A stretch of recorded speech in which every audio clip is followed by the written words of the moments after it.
श्री परमात्मने नमः। ओम श्री गुरुभ्यो नमः।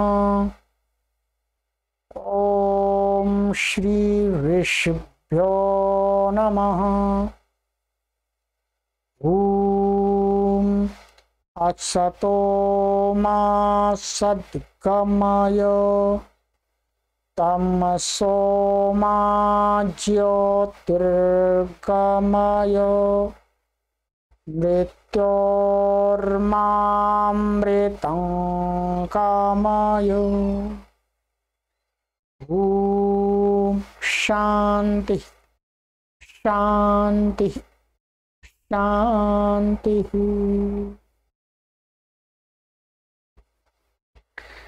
सर्वेभ्यो नमः। देववाणी संस्कृतम यूट्यूब चलदृश्यम प्रति भवतां भवतीनां च हार्दं स्वागतम। मित्रों, व्याकरण महाभाष्यम की कक्षाओं को हम निरंतर पढ़ रहे हैं और हमारा पश्चाहनिक चल रहा है। और आज हम इसकी कक्षा संख्या 31 को पढ़ेंगे। ठीक है, 31 को पढ़ेंगे। और यदि आप अधिक जानकारी चाहते हैं तो ये आपके लिए संपर्क सूत्र हैं देववाणी संस्कृतम ट्रस्ट हरिद्वारम के। ये व्हाट्सएप नंबर है, ये दो व्हाट्सएप नंबर हैं 8319694799। दूसरा व्हाट्सएप नंबर है 9568104261। और ये कॉलिंग नंबर आपको दिए गए हैं 8319694799 9568104261।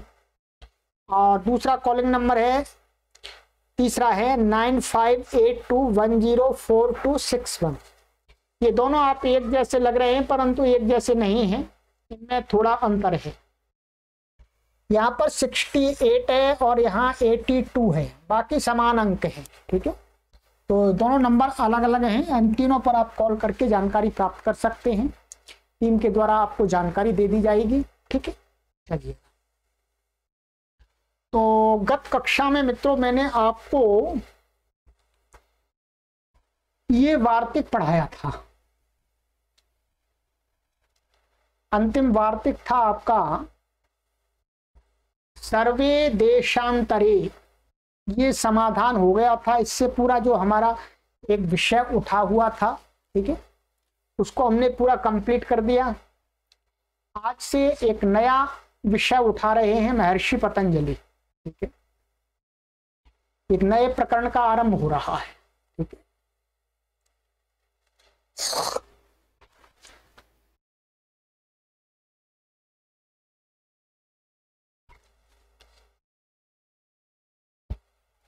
चलिएगा।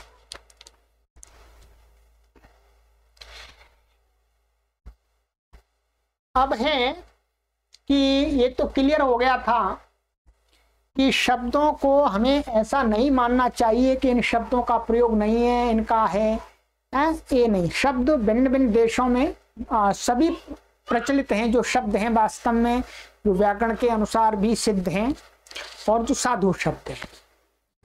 अब महर्षि पतंजलि जी पूर्व पक्षी की तरफ से एक प्रश्न लाते हैं, एक नया प्रकरण उठा रहे हैं विषय को और स्पष्ट करने के लिए शब्द के विषय। तो पूर्व पक्षी कहता है, माने महर्षि पतंजलि पूर्व पक्षी के वकील हैं, वो ही उत्तर पक्षी के भी वकील हैं। ठीक है, तो कहता है, पूर्व पक्षी कहता है, किम पुनः शब्दस्य ज्ञाने धर्मः आहोस्वित प्रयोगे। पूर्व पक्षी ने प्रश्न किया, चलो पीछे वाली बातों को हो गया, ठीक है, समाधान हो गया, पर एक प्रश्न ये और आ रहा है कि किम पुनः शब्द से जाने धर्मा। जो शब्द हैं, जो आप जिनको साधु शब्द कहा है, उनके ज्ञान में धर्म है, आहोस्वित अथवा आहोस्वित माने अथवा प्रयोगे अथवा उनके उच्चारण करने में धर्म है।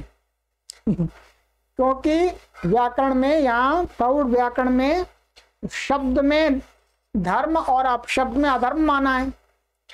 अब ये प्रयोग यहां पर बता रहे हैं कि किम पुनः शब्द से जाने धर्म आहोस्वित प्रयोग है।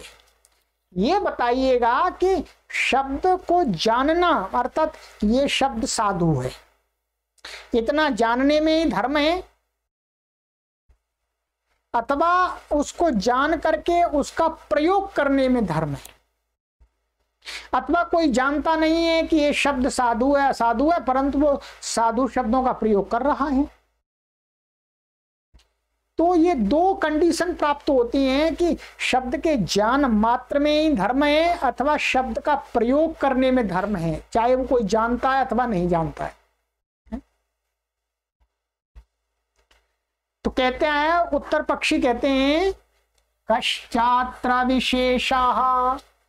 यहां पर विशेष क्या है इसमें भाई? जानने में धर्म हो चाहे प्रयोग में धर्म हो, इसमें कोई बात नहीं है, समानित हुए। जो जानता है वो प्रयोग भी करता है और जो प्रयोग करता है वो जानता भी है। तो इसमें क्या विशेष है? इसमें क्या विशेष है? तो पूर्व पक्षी की तरफ से वार्तिक आ रहा है, पूर्व पक्षी की तरफ से वार्तिक आ रहा है। यही बात यहां पर क्या कह रहे हैं कि शब्द के ज्ञान में धर्म है अथवा प्रयोग में। इसी प्रकार का एक पहले प्रकरण उठाया था, आपको स्मरण होगा कि ये कहा था कि शब्दों को माने शब्दों को बताने में धर्म है या अपशब्दों को बताने में धर्म है। ये पीछे आया था, आपको मैं दिखा देता हूं। ऐसा ही बिल्कुल विषय है वो भी, पर यहां पर थोड़ा अलग है। यहां पर क्या था, ये आया था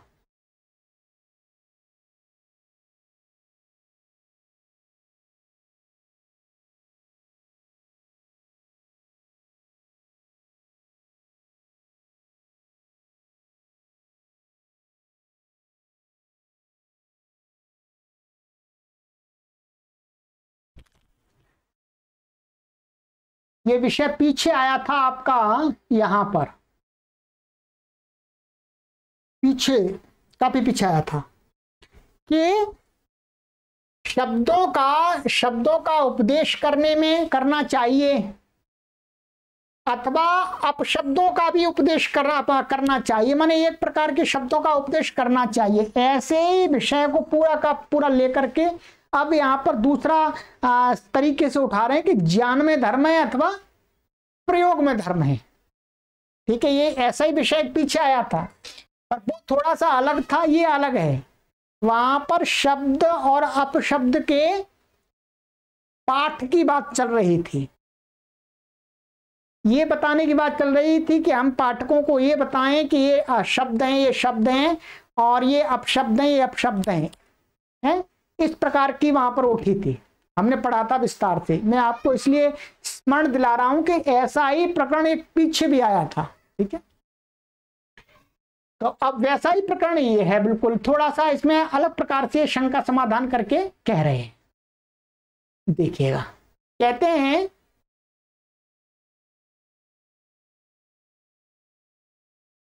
किम पुनः शब्दस्य जाने धर्मः आहोस्वित प्रयोगे। पूर्व पक्षी है, शब्द के ज्ञान में धर्म है अथवा प्रयोग में धर्म है। उत्तर पक्षी कहता है कश्चात्र विशेष है, इसमें विशेष क्या है। ठीक है, अब पूर्व पक्षी की तरफ से वार्तिक आया, ज्ञाने धर्म इति चेत तथा धर्मः।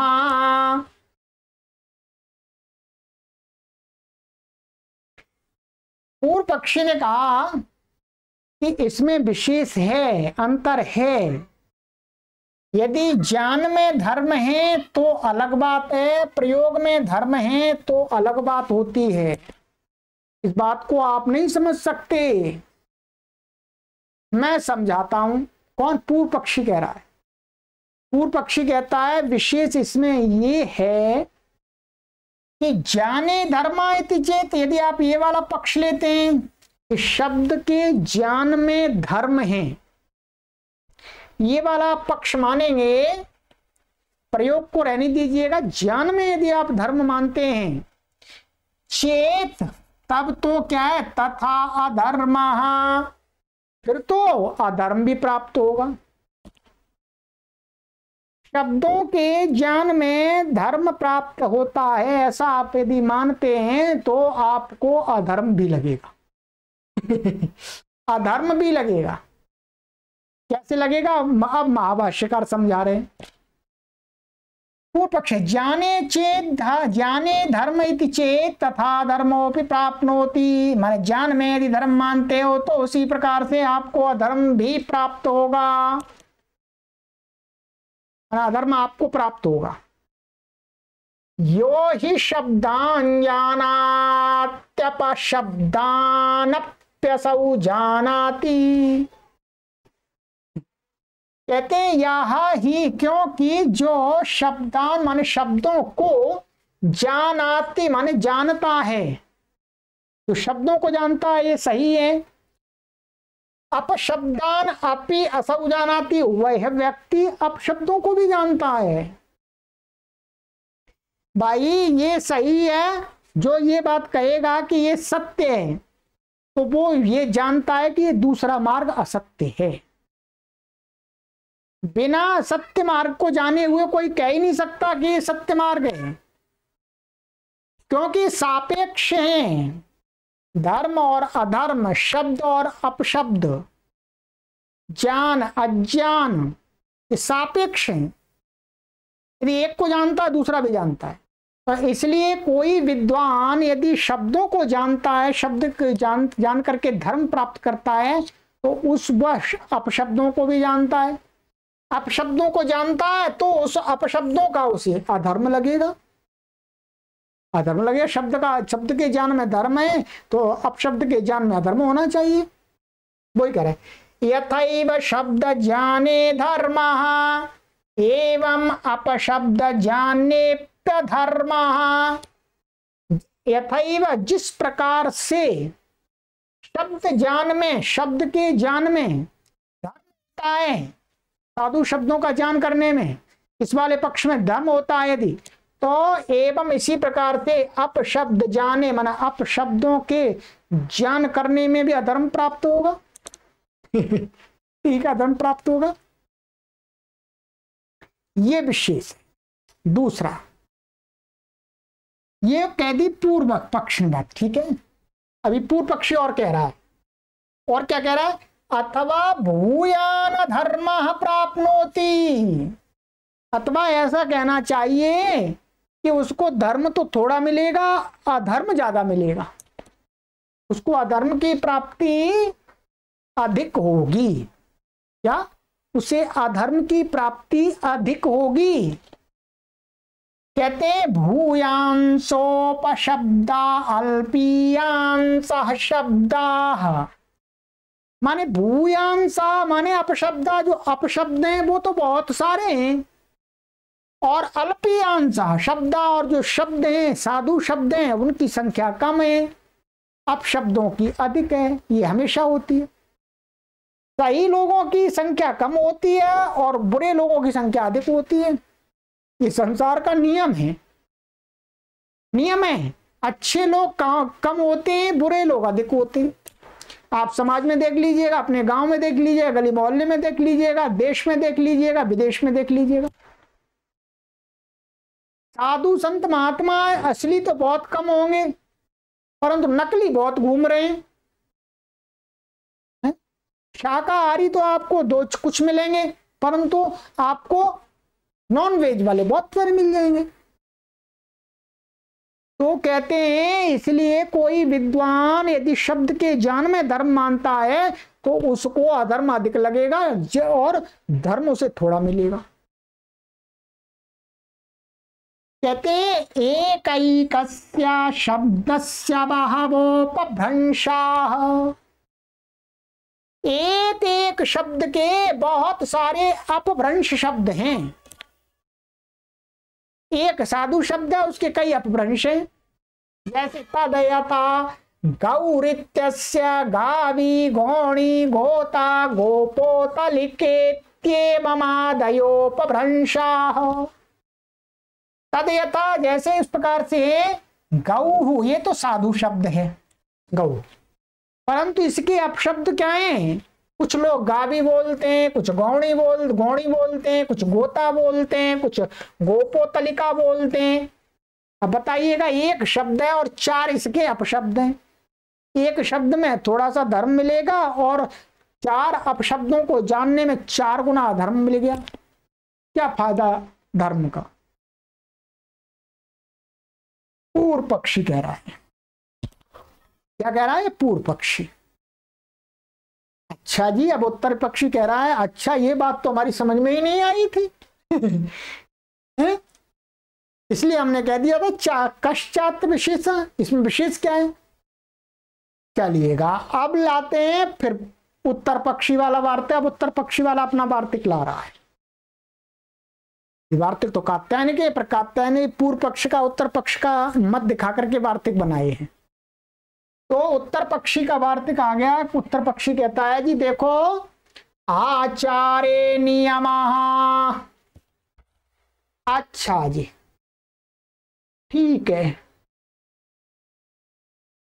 प्रयोग में ही धर्म है। क्या है? प्रयोग में धर्म है, ज्ञान में धर्म नहीं है और ज्ञान में अधर्म भी नहीं है। प्रयोग में धर्म है, प्रयोग में अधर्म है। आचारे पुनः ऋषि नियमं वेदयते सुरा हेलयो हेलय इति कुर्वन्तः पराबभूवुः इति। कहते हैं आचार्य माने ऋषियों ने भी। ऋषि का अर्थ हो गया यहाँ पर आपका वेद। वेद का अर्थ हो गया आपका संहिताएं और ब्राह्मण आदि ग्रंथ, उपनिषद आदि। ठीक है, तो कहते हैं प्रयोग में पुनः हम प्रयोग में मान लेते हैं और ऋषि नियमम वेदयते, और यही वेद का नियम भी बताता है कि प्रयोग में धर्म है और प्रयोग में ही अधर्म है। ज्ञान में कुछ नहीं है, ज्ञान में धर्म अधर्म वाली कोई बात नहीं है। ये पूर्व उत्तर पक्षी ला रहा है। कहते हैं वेद में ऐसा कहा है, ये ध्यान देंगे, ये वेद का अर्थात ये संहिताओं का वचन नहीं है, ये ब्राह्मण ग्रंथों का है। यहाँ वेद शब्द से हमने बताया था कर्म कांड की जब बात करते हैं याज्ञिक प्रक्रियाओं की, तो वहां पर या उनकी बात को बताते हैं तो वहां पर क्या है? वेद का अर्थ होता है ब्राह्मण ग्रंथ, उपनिषद। ठीक है, और वे 4 संहिताएं, तो ये 4 संहिताओं का नहीं है, ये ब्राह्मण ग्रंथों का है। सुरा हेलय हेलय हेलयो हेलय इति कुर्वन्त पराबभूवुः। ये वहां पर भी बताया है कि वे असुर लोग हेलय हेलय माने हेलय हेलय करते हुए पराजय को प्राप्त हुए। यहां पर यह दिखाया गया है कि उन्होंने गलत उच्चारण किया था, प्रयोग उनका भ्रष्ट था। यहां क्या करना था, ये पहले भी बात आई थी वहां पर।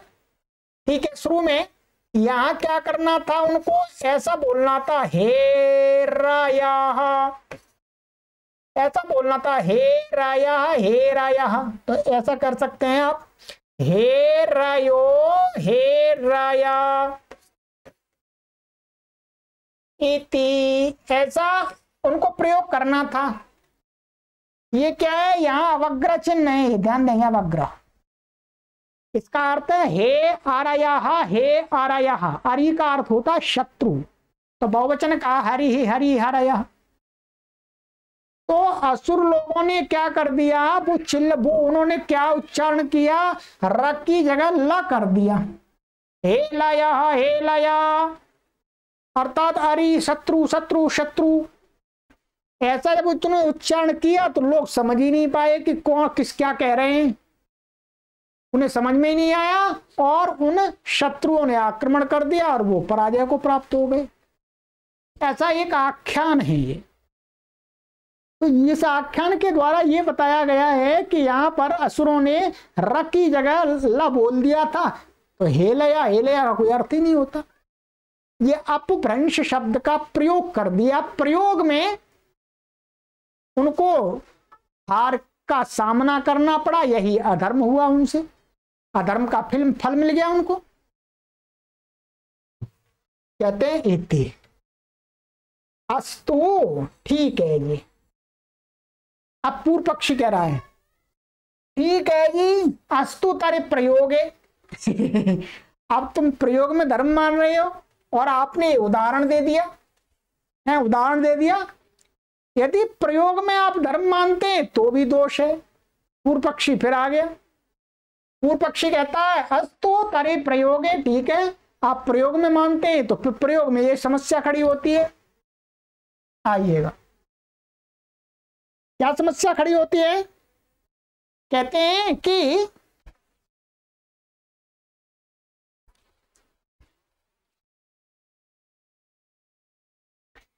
प्रयोगे सर्वलोकस्य,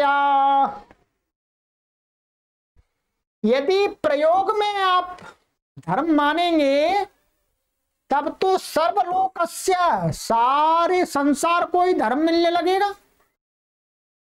फिर आप ये नहीं कह सकते कि जो शास्त्र पढ़ा है उसको ही धर्म मिलता है क्या जो शास्त्र पढ़ा है उसको ही धर्म मिलेगा? ऐसा नहीं है। फिर तो सारे संसार को धर्म मिलेगा, सारा संसार प्रयोग कर रहा है। फिर आपका व्याकरण पढ़ना बेकार। जब बिना व्याकरण पढ़े हुए लोगों को भी धर्म मिल रहा है, व्याकरण पढ़ करके भी धर्म मिल रहा है, फिर लाभ क्या मिला? ठीक है, कहते हैं पूर्व पक्षी का ये, यदि प्रयोगे धर्म, यदि प्रयोग में धर्म मानते हैं आप तो सर्वलोकोऽभ्युदयेन युज्येत, फिर तो सारा संसार अभ्युदय माने धर्म से युक्त हो जाएगा, सबको धर्म मिलेगा। गांव का किसान शब्दों का उच्चारण कर रहा है, उसको भी उतना वही धर्म मिल रहा है। और एक चारों वेदों का प्रकांड विद्वान, व्याकरण का शास्त्र जानता है, व्याकरण शास्त्र का जानता मंच से उपदेश कर रहा है, साधु संत कथाएं कर रहे हैं, सबको बराबर उपदेश मिलेगा। लो जी, आपके प्रयोग वाले सिद्धांत में ये समस्या आ रही है, क्या आप ऐसे तैयार हैं? कष्ट। अब ये आ गया उत्तर पक्षी। उत्तर पक्षी कहता है कश्चेदानीं भवता भवतो मत्सरः यदि सर्वो लोकोऽभ्युदयेन युज्येत। अब उत्तर पक्षी ने पूर्व पक्षी पर कटाक्ष कर दिया। क्या किया? कटाक्ष। कश्चेदानीं भवता मत्सरा, भाई आपको क्या ईर्ष्या हो रही है? आपको क्या ईर्ष्या है? मत्सरा माने ईर्ष्या, आपको क्या ईर्ष्या है? यदि सर्वोलोक अभ्युदयेन युज्येत, यदि सारा लोक संसार को धर्म मिल जाए, अभ्युदय से युक्त हो जाए, तो आपको क्या परेशानी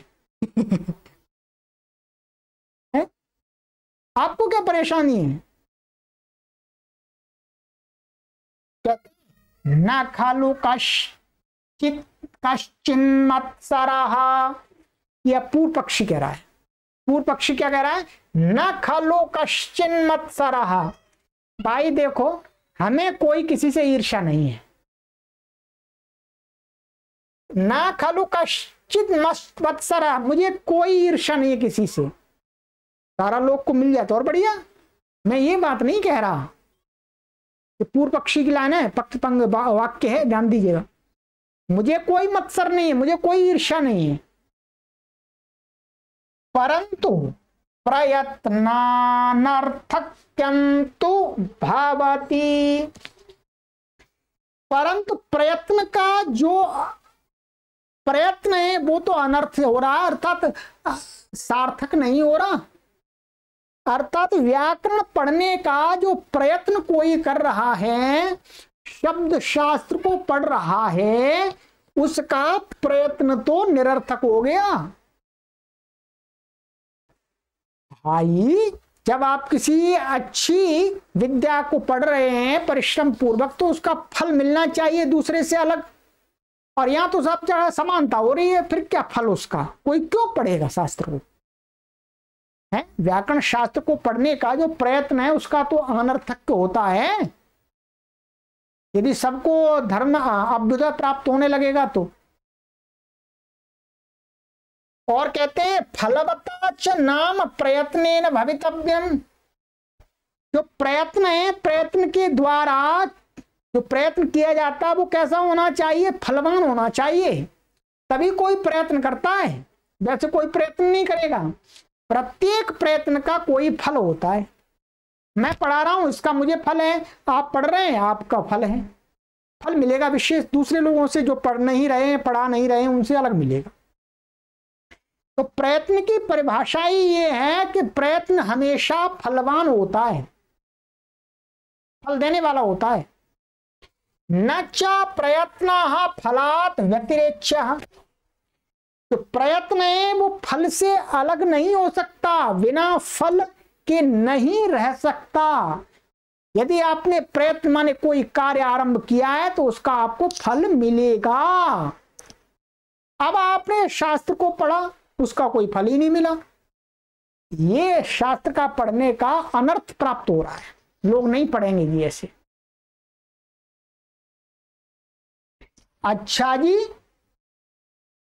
अब उत्तर पक्षी कह रहा है कि ऐसा नहीं है, ऐसा नहीं है। क्या है? नाच प्रयत्न फलात् व्यतिरेच्य माने अलग, व्यतिरेच्य माने अलग नहीं होता, ठीक है, न मन नहीं अलग। अब उत्तर पक्षी कह रहा है ऐसा नहीं है, अनर्थक प्राप्त नहीं होता। नानु च ये कृत प्रयत्नास्ते साधीयः शब्दान प्रयोक्ष्यन्ते। ऐसा है, ये उत्तर पक्षी है। ननु क्यों भाई? च और ये जो कृत प्रयत्न माने जो शास्त्र को पढ़ने के लिए उद्युत हैं, उद्यम कर रहे हैं, ऐसे लोग क्या है? वे लोग अच्छी प्रकार से शब्दों का प्रयोग करेंगे। साधीय, ये द्वितीय का रूप ध्यान देंगे। साधीय क्या है? साधीय शब्द है, द्वितीय का रूप है, द्वितीय व्यक्ति एक वचनांत, ठीक है, ध्यान देंगे। ये क्या है? क्रिया का विशेषण है। क्रिया के विशेषण होते हैं, उनमें द्वितीय विभक्ति होती है, ठीक है, द्वितीय विभक्ति होती है, एक वचन होता है क्रिया के विशेषण में। तो कहते हैं जो कृत प्रयत्न है, जो शास्त्रों को पढ़ रहे हैं, वो क्या है? शब्दों को साधी माने अच्छी प्रकार से प्रयोक्ष्यन्ते माने प्रयोग करेंगे। वो अच्छी प्रकार से अंतर तो आएगा। वो धातु प्रकृति प्रत्यय आदि सब कुछ कहीं कोई मात्रा में गड़बड़ नहीं करेंगे, हैं, गलती नहीं करेंगे, तो वो अच्छी प्रकार से प्रयोग करेंगे। ताएव साधियोभ्युदये न योक्ष्यन्ते। वे ही माने वे पाठक ही, कृत प्रयत्न वो लोग ही, साधीय माने अच्छी प्रकार से, ये भी वही है क्रिया क्वेश्चन, अच्छी प्रकार से अभ्युदय से युक्त हो जाएंगे। है? अच्छी प्रकार से वही युक्त होंगे। दूसरे जो सामान्य रूप से बोल रहे हैं बिना शास्त्रों को पढ़े हुए, उनको उतना अभ्युदय नहीं मिलेगा। है? तो फिर आपका व्याकरण पढ़ना सार्थक हो गया। ये उत्तर पक्षी ने अपने बात रखी। अब पूर्व पक्षी फिर आ गया। पूर्व पक्षी ने बहुत अच्छी बात कही है, ध्यान देंगे, इसको नकार नहीं सकते आप। देखिए क्या कह रहा पूर्व पक्षी। व्यतिरेकोपि वैलक्ष्यते। भाई साहब, सर श्रीमान, ऐसा है, ये जो आपने बात कही है ये 100% सही नहीं है, 100% सही नहीं है। कहा कि व्यतिरेकोपि लक्ष्यते, इसका विपरीत भी देखा जाता है, इसका इस नियम का विपरीत भी देखा जाता है लोक में।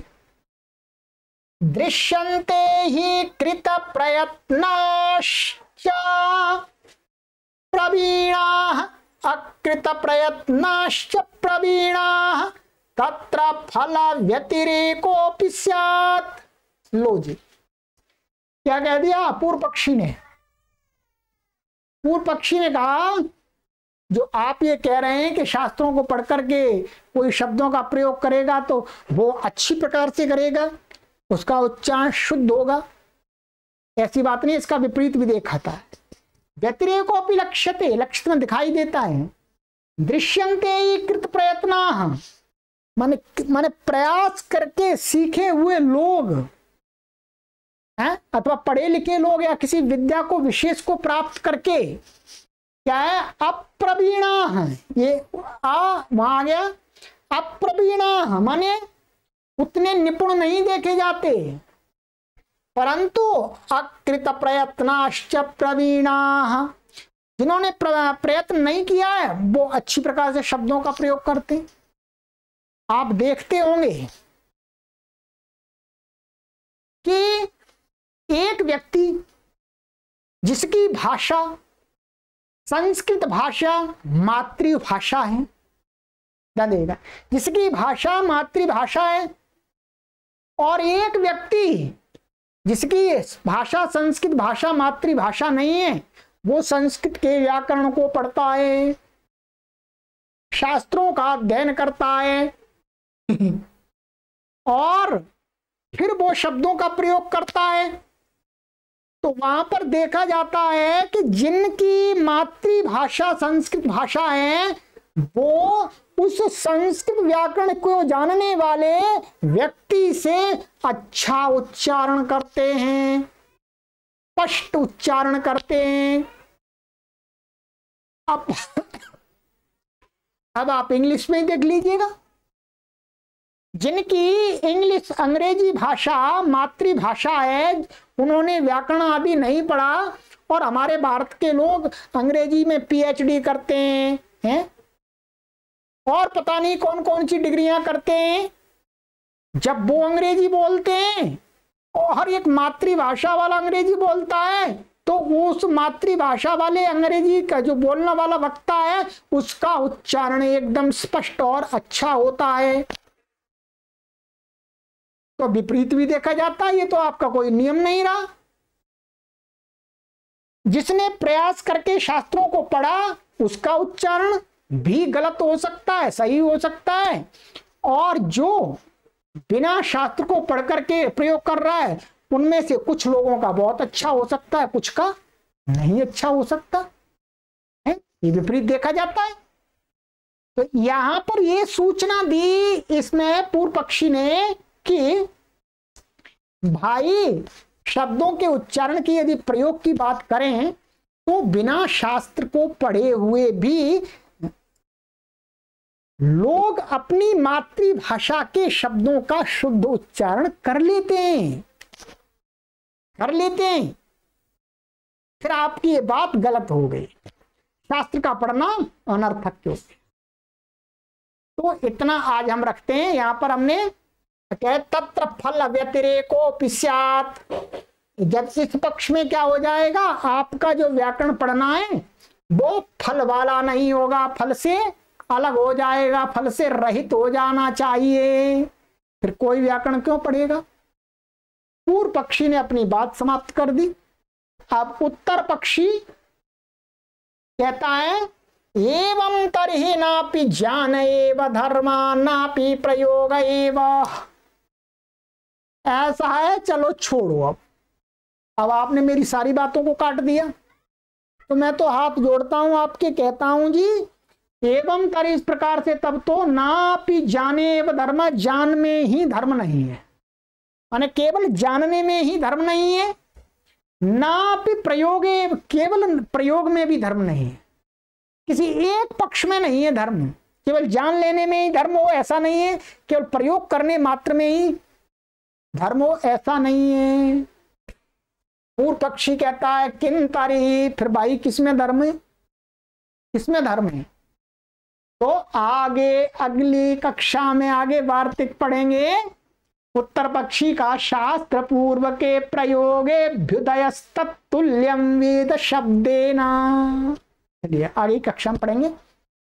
आपको एक एक वाक्य को स्पष्ट करता जा रहा हूं और पूरी बताने की ये कोशिश है आपको कि आप ये जो भाषा है पूर्व पक्षी उत्तर पक्षी पूर्व पक्षी उत्तर पक्षी, ये समझना बहुत जरूरी है।